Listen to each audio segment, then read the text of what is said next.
Hello everyone. Welcome to those who have been here before. Welcome back to those who have watched before. Thanks for coming again. My name is Leah Langley.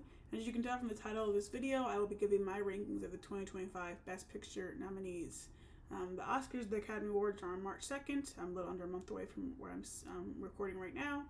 And let us get to it. 10 films. I've seen them all. I've seen most of them more than once. I'm going to try to do this without spoilers for any of these movies because I think people are still going to be watching a lot of these movies, so try to be completely spoiler free here, but just give quick little thoughts on each movie. As I said in my video last year, which you're interested in watching, I'll link it below. I don't usually like giving rankings or like rating the movies. I try to make sure I watch all the movies every year for Best Picture and things like that, but obviously I'm doing this for a second year in a row now, so I'm not being forced to, but we're doing it. So thanks for watching. Let us jump in. One thing I actually will add, similar to last year, I was very solidly set on my top film and my last film, and I am the same way this year. It was easy to place those two in first and last position. So number 10 on my rankings is Emilia Perez, directed by Jacques Audiard. Synopsis here: Rita, an underrated lawyer working for a large law firm, more interested in getting criminals out of jail than bringing them to justice, is hired by the leader of a criminal organization. There's been a lot of controversy around this movie for a lot of different reasons. When I saw it, though, I saw it just completely blank as a Zoe Saldana fan. I said, Zoe Saldana's in this movie. I heard a little bit maybe about how it might be an awards darling. It is the most nominated film this year with 13 nominations, but I just went to it completely blank. Was surprised to find out it was a musical quickly into it, but I did not enjoy it very much. I gave it a 3 out of 5 on Letterboxd, which I think is a little bit generous. I probably could maybe go down a half star potentially. There are moments of it that were good. Kind of, like I said, the premise to some level is Zoe Saldana is playing this lawyer who gets hired by this criminal leader who wants to transition to become a woman, and they become Emilia Perez, and then some things play out from there. I won't even get into all the controversy around it, but one of the big things with it is a lot of Mexicans are not happy in terms of it and not having a Mexican cast or crew, and there's maybe a lot of Mexican culture appropriation. So some people who are Mexican can speak to that better than I can, but there's been that going around with it, definitely. But yeah, it was pretty. Like I said, I was solidly set on this being my last film of the 10. So yeah, I've only seen it the once, and I don't see myself going back to watch it again. But if you like it, I love that for you. All right, number 9 on the list is A Complete Unknown, directed by James Mangold. I've seen this once, gave it a 4 out of 5 on Letterboxd. Synopsis: New York, early 1960s, against the backdrop of a vibrant music scene and tumultuous cultural upheaval, an enigmatic 19-year-old from Minnesota arrives in the West Village with his guitar and revolutionary talent destined to change the course of American music. So this is the Bob Dylan movie. Timothée Chalamet gives an excellent performance as Bob Dylan.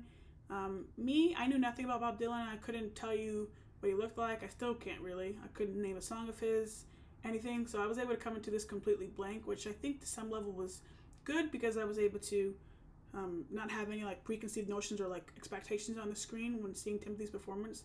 I still feel like if people are Bob Dylan fans, they would still really enjoy this because I think, like I said, he was incredible in this. But yeah, so this is like a little period of his life in the 60s in New York as he's trying to as he kind of first comes onto the music scene, and we see him continue to grow and everything like that. And another musical.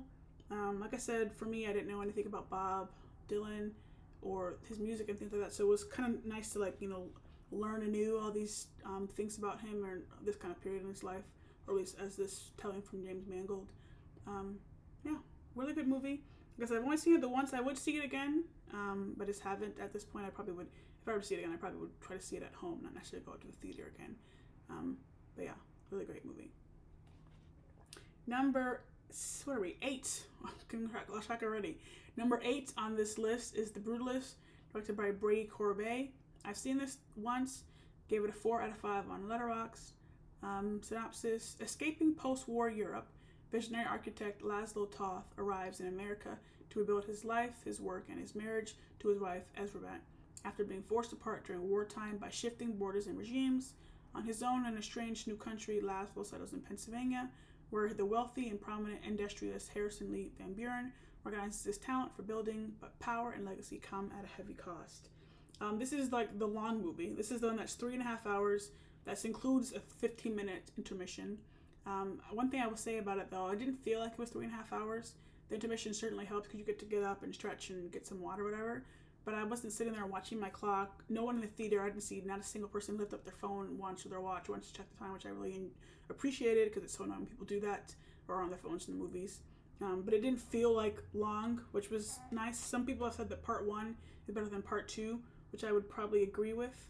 There was some controversy around this film as well in terms of some of the uses of AI. It came out right after the Oscar nominations were voting had ended, that Adrien Brody used AI to enhance his voice, like his Hungarian accent, and also that they potentially used AI to design some of this brutalist architecture. So there's been some controversy around that, and the Academy now is considering having people disclose that beforehand and whatever. But a really excellent movie. Like I said, I've only seen it the once. I would see it again. Hopefully will before it goes away from the theaters and everything like that. But yeah, really, really a great movie. And I see on this little line here that they have on Letterboxd, they just have "We tolerate you," which is the line that is said to Laszlo Toth from Guy Pearce's character, who is the Van Buren, says basically about immigrants, that they are tolerated essentially, and it's as things are going on. Like I said, there's but power and legacy come at a heavy cost. There are definitely some things that Laszlo Toth, who Adrien Brody plays, has to endure, trying to get this American dream. All right, number 7 on the list is The Substance by Coralie Farge, director. A fading celebrity decides to use a black market drug, a self-replicating substance that temporarily creates a younger, better version of herself. I've seen this movie twice, gave it a 4 out of 5 on Letterboxd. This movie, I will say this is only the 7th horror film to be nominated for Best Picture, which a lot of the horror fans have been enjoying. Demi Moore is this aging, and I say aging, she's like only 50, but in like the industry, I guess 50 is old. She's this aging person who basically gets fired from her. She's like a Jane Fonda type, like she's doing these fitness videos. She gets fired, and she is feeling sad about her being pushed out of her job and everything like that, because they're just basically focused on getting someone younger, someone hotter, someone whatever. She takes the substance, and Margaret Qualley crawls out of her back, and they have to respect the balance. And it's 7 days off Margaret Qualley, 7 days on Demi Moore. So we're seeing that go on. If you stay, if Margaret Qualley begins to take liberties and starts to try to go a little longer, so Demi Moore is becoming more decrepit and decayed and things like that, and her physical body starts with her finger that eventually grows and grows. There's this great scene in the film where Demi Moore is her character's about to go on a date, and she cannot leave the house, and she keeps looking in the mirror, wiping her makeup off, trying to change her clothes, whatever. She even grabs the door handle about to leave, looks in the reflection, and continues to compare herself to what she's not. And it's a part in the film where I think any woman watching it would immediately be like, oh, one of those punches. Why do we do this to ourselves? It's a really great movie, honestly. Like I said, a good original script, out of the box in some level. Again, for the horror fans, they're happy to have some representation at the Oscars like this. It's a really, really strong movie I really enjoyed. Number 6 on my list is I'm Still Here, or Ainda Estou Aqui, directed by Paul Tercelos. Ainda Estou Aqui is the film in Portuguese. It's set in Brazil. This is the movie that I just saw most recently. I saw this just this past, I only saw it 3 days ago, for the first time. I would have been able to make this video a while ago, but this was the last movie that was on the list to see. I've been wanting to see this movie for quite some time, and it getting the Best Picture nomination just heightened that for me, so I'm happy to have been able to see it. I gave it a 4.5 out of 5 on Letterboxd. I've seen it the one time, and review or the synopsis is: in the early 1970s, the military dictatorship in Brazil reaches its height. The Paiva family, Rubens, Eunice, and their 5 children live in a beachside house in Rio that's open to all of their friends. One day, Rubens is taken for questioning and does not return. So you're seeing Eunice basically begin to navigate trying to hold her family together, but also trying to figure out what happened to her husband, try to get answers, trying to maybe get him back if possible. It's this very internal performance as you're seeing her, this mother, this wife, struggle between, like I said, trying to keep faith for her younger children, but try to like be more real with her older kids if she can. Trying to figure out what happened to her husband. She's now become this person who has to like be financially responsible for the family. Her husband's been taken away from her and all these things. Fernanda Torres gives an excellent performance. I didn't know about this family, the Paiva family. When I posted my 1 minute movie review and my other little like piece on it on YouTube and TikTok and other places, I got several comments from some Brazilians who were saying like, hey, the Paiva family, we learned about them in school and they're very popular here. Like, the history is very well documented. I didn't know anything about the family. It wasn't until the end of the film that I was like, oh, this was a real family. Yeah, the Brazilian dictatorship, I got that being a real element, but I didn't necessarily know the specifics of the family. So learning that was nice. And this book that the film was adapted into is written by the son, and I've been trying over the weekend a little bit to see if I can find the book in English because I'd like to read it to learn more about this family, specifically this woman Eunice. Seemed like an incredible woman and an incredible story that they have. So yeah, I'm Still Here, Ainda Estou Aqui, excellent film. See this one if you haven't seen it yet. Number 5 on the list, we have Wicked, directed by John M. Chu. I've seen this 3 times, gave it a 4.5 out of 5 on Letterboxd. Synopsis here: when ostracized and misunderstood, green-skinned Elphaba is forced to share a room with the popular aristocrat Glinda. The two's unlikely friendship is tested as they begin to fulfill their respective destinies as Glinda the Good Witch and the Wicked Witch of the West. Before seeing this movie, I was very certain I wanted to see the musical on Broadway. So I went up to New York, saw the musical beginning of September, and then we saw the movie later when it came out in November. And I'm happy I did it because I wanted to kind of have like the full look of it. I went into the musical when I saw it completely blank, didn't know anything about anything. I don't know what I heard popular. I don't think I heard anything else or knew anything else really other than there's a green person. So I was completely brand new to it, and so it got me even more excited to see the movie when it came out, and the movie was excellent. One of those big studio movies where it's a massive scale in terms of like the production of everything, but also with that, the performances were excellent. The story is a great story. People might get wrapped up into some of the like, oh, this sounds so nice, but if you actually like sit with some of these things, like in the movie, they're targeting, the Oz people are targeting these animals. They basically are having animals be the scapegoat. It's kind of funny because there's a goat that's kind of a character here. They're targeting these animals as being the reason for some of their problems, for this drought that they're having. And I remember saying, like, substitute animals with another word for something that people in real life society are always trying to point to or always trying to blame. So when you take time to actually look at the deeper meanings, also the deeper meanings in terms of like bullying people. Alpha was very ostracized and is very like people are not very nice to her, and it's not until Glinda basically takes her under her wing or actually becomes more nice to her that she maybe is become more received or whatever. So there's so many different layers to it. I'm looking forward to seeing part 2. It comes out in November. I think this is a really great movie. I've seen it 3 times. Great movie that anybody can go to and really enjoy.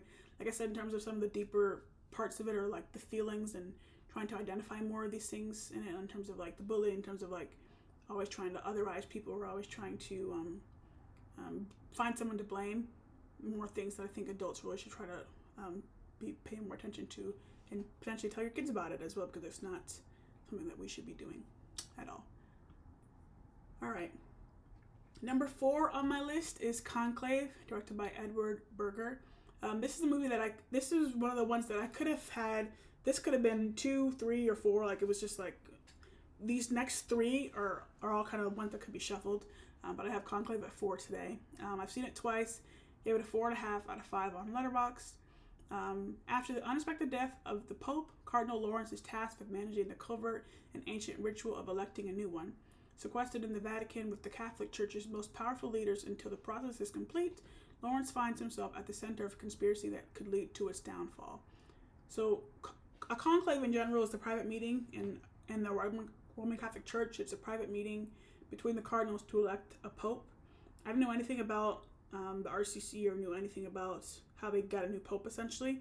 I still don't. Just because I've seen this and I read the book this past month, I still don't know a lot, but at least this was something that, introduced me to some level of how they do things. This movie, I saw someone quoted as like, every frame is a painting. That's really how it feels. They completely reconstructed the Sistine Chapel, so that was gorgeous to look at. Even just gorgeous to look at, like the dorms they were staying in was just so beautiful. The costumes, or just the robes that these cardinals are wearing, and the Pope. Oh my God, it's just like so gorgeous. What they're wearing, they look fabulous. So there's that element to it. Ray Fiennes is playing Cardinal Lawrence, the main character here, and the acting with it is great. Obviously, like there's great performances happening. You're seeing these. They're also questioned, which makes it more drama. You're seeing these ambitious men who want to be popes, some people who are not as ambitious, some people who are more conservative or liberal in how they want to lead the church. They're all butting heads, trying to like do these votes to figure out who's going to be the next leader. So there's all that drama going on, and there's a new cardinal who's from Baghdad, I believe, is in the movie. And they're different in the book and the movie. It's two different places. But essentially, they become a cardinal under like quiet, hush-hush circumstances because you don't want to be like outwardly like saying you're a Catholic, I guess, in these places like in Baghdad. And they come into the mix in an interesting way. And like I said, I'm doing spoiler free here. So yeah, it's an excellent movie. There's a moment at the end of the movie where everyone is just like, like literally like that, a gasp, and like then it's just complete silence in the film and also in the theater as a word is said, and it's like, oh my gosh, and everything's kind of coming together in the end. But there's just so much good about this movie. It's, like I said, it's one of my favorites. This was one of the movies on my list of favorite movies of 2024, so I talk about it more a little bit in there and give spoilers on it. So if you want to watch that, I'll link it below as well. Wicked's on that list as well. Wicked. Yeah, great movie. All right, number 3 of this Best Picture ranking is Ramel Ross's Nickel Boys. It chronicles the powerful friendship between two young black teenagers navigating the harrowing trials of a reform school together in Florida. I gave this a 4.5 out of 5 on Letterboxd. I've seen it twice. This is set in the 60s, Jim Crow South in Florida. Elwood and Turner are two young boys who are at this Nickel Academy that is, they treat the boys horribly, especially the black boys. Elwood kind of comes there as the miscarriage of justice. He's more optimistic about the situation and more optimistic about the world in general. And Turner gives him more of a reality check, and Turner tries to give him some survival tips to try to like make it out of this Nickel Academy. Anjanu Ellis Taylor is playing, who I believe is one of our great actors, is playing Elwood's grandmother. So we're following these two boys, and another interesting thing about how this movie is shot is completely like first person point of view. So we're with Elwood for a big chunk of the film at first, and it's not until he like officially meets Turner that it switches.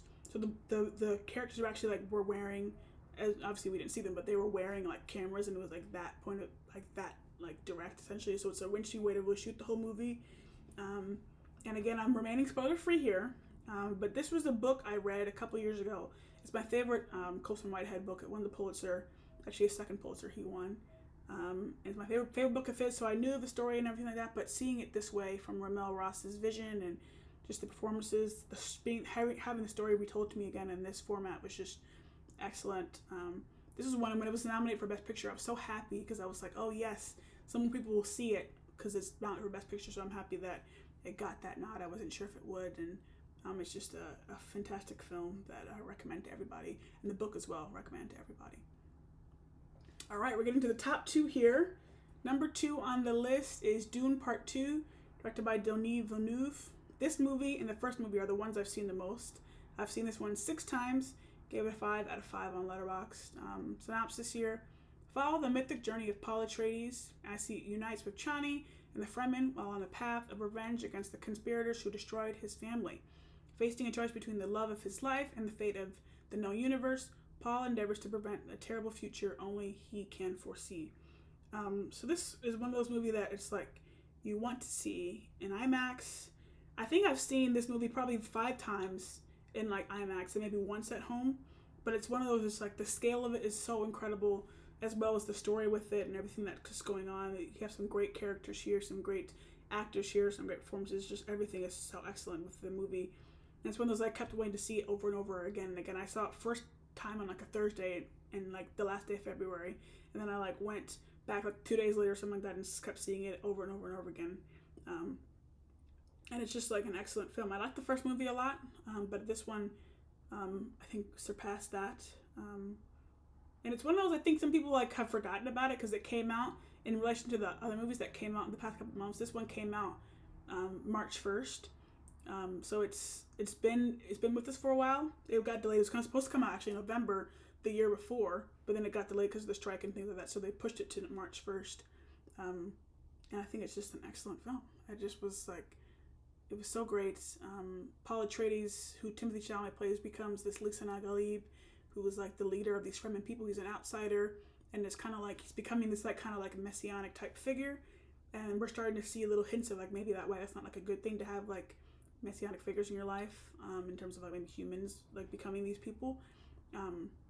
So yeah, really great. Strongly at number 2 for me. But again, this was one of those ones that I could have moved. Nickel Boys could have been here, so could have Conclave. It just depends on the day. But today I said, you know what? Or like I made this list a little bit ago, but I was like, okay, like this is probably gonna be number 2. So yeah, Dune Part 2. I look forward to the third one that's coming out. Who knows when? I think they filmed this year though. So yeah. All right, number 1 for me, my favorite movie of the entire year, and also my favorite movie of this Best Picture list is Anora, directed by Sean Baker. I've seen this one 6 times as well, and I gave it a 5 out of 5 on Letterboxd. Synopsis here: Anora, a young sex worker from Brooklyn, gets her chance at a Cinderella story when she meets and impulsively marries the son of an oligarch, a Russian oligarch.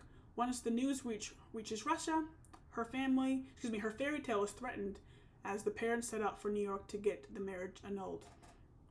This is a movie that I just continue to want to watch. Like, it doesn't matter how many times I see it, like I just want to continue to watch it. I saw it 3 times in theaters, and I've seen it 3 times at home.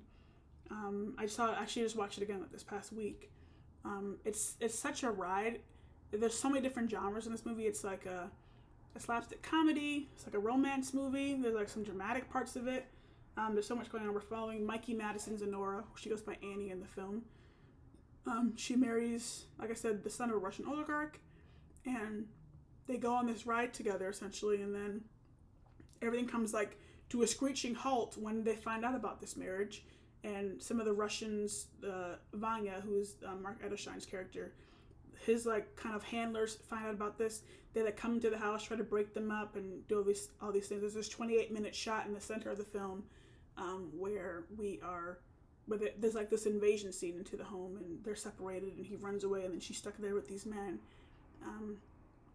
And then they go on this journey of trying to find him, and then they eventually try to get the marriage annulled and all these things. And there's this absolute gut punch at the end of the film. A lot of people who I know have seen this film talk about the last 2 minutes of the film, which is really, the film was so great before then in my opinion, but the last 2 minutes of the film is like the pow.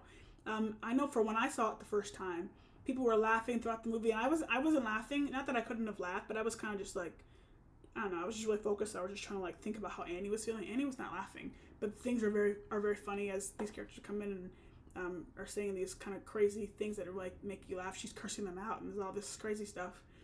So people are really enjoying the film the whole time. I heard at Cannes, the film won the Palme d'Or. People were laughing during the film the whole time, yada yada. And then it was just complete dead silence at the end of the movie. And that's how it was when I saw the movie for the first time in October.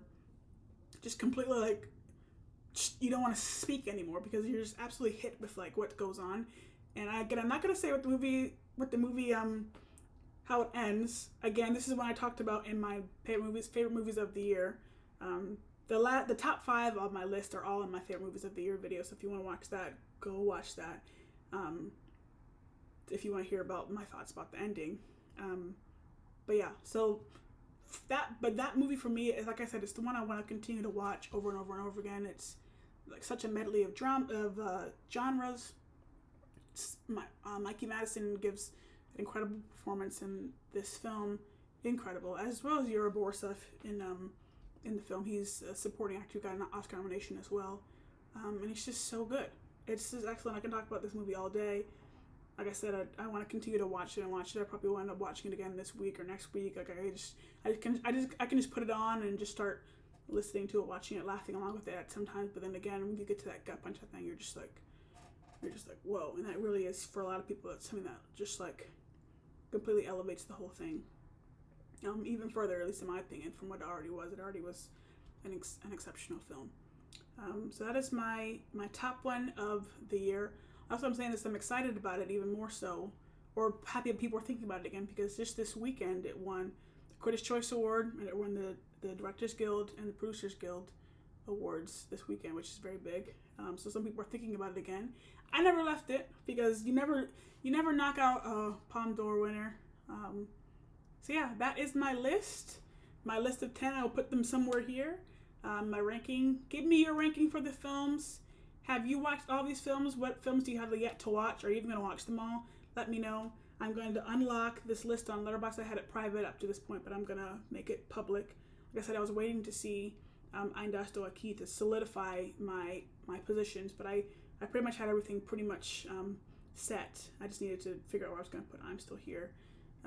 So yeah, that is my list. Like I said, comment below your thoughts on the Oscars. I'll come back for a video soon to do some of my predictions for the Oscars, who's going to win what. But there's been some shakeups this year, so we will see what happens. But yeah, thanks so much for watching. I will see you guys in my next video. Bye-bye.